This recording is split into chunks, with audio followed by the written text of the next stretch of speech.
তৃণমূল ছেড়ে বিজেপিতে যোগ দিলেন তাপস রায়। সল্টলেকের দফতরে গিয়ে বিজেপিতে যোগ দিলেন তিনি।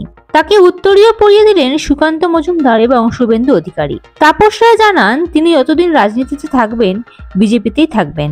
সল্টলেক সেক্টর 5-এ বিজেপি দফতর থেকেই আনুষ্ঠানিকভাবে বিজেপিতে যোগ দিয়েছেন তিনি। উপস্থিত ছিলেন বিরোধী দলনেতা শুভেন্দু অধিকারী, বিজেপির রাজ্য সভাপতি সুকান্ত মজুমদার। তাপস রায়ের গলায় তারাই উত্তরীয় পরিয়ে দেন।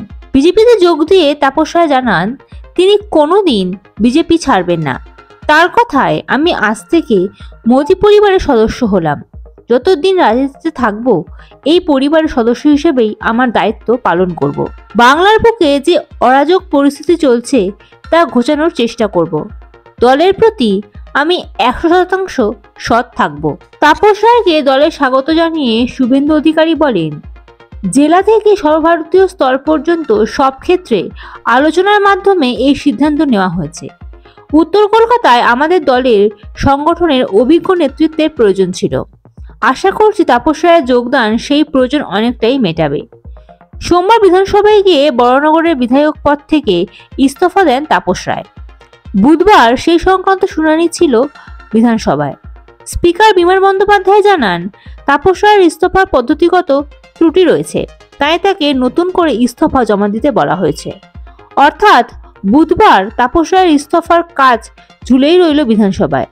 তাকে বৃহস্পতিবার আবার ডেকেছেন স্পিকার। তাপস রায় জানিয়েছেন নতুন করে পদ্ধতি মেনে ইস্তফার চিঠি তিনি দিয়ে আসবেন। সোমবার তৃণমূল ছাড়ার কথা আনুষ্ঠানিকভাবে জানিয়েছিলেন তাপস রায়। দলের বিরুদ্ধে ক্ষোভও উগরে দিয়েছিলেন তিনি জানান তিনি দলে অবহেলিত। তার বাড়িতে জানুয়ারি মাসে পুরনিয়োগ দুর্নীতি তদন্ত করতে ইডি হানা দিয়েছিল।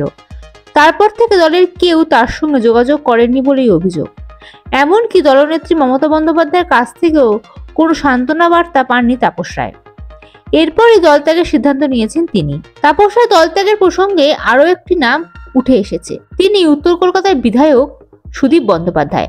তার সঙ্গে তাপস রায়ের সম্পর্ক ভালো ছিল না।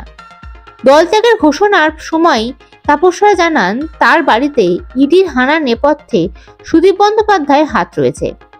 বিভিন্ন সূত্র মারফত খবর, বিজেপির উত্তর কলকাতা কেন্দ্রে এবার তাপস রায়কে প্রার্থী করতে হবে।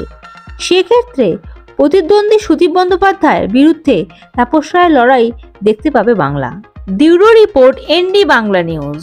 সবার আগে সব খবর, সঠিক খবর পেতে ফেসবুক পেজটি ফলো করে এবং ইউটিউব চ্যানেলটি সাবস্ক্রাইব করে রাখুন আর শেয়ার করতে ভুলবেন না।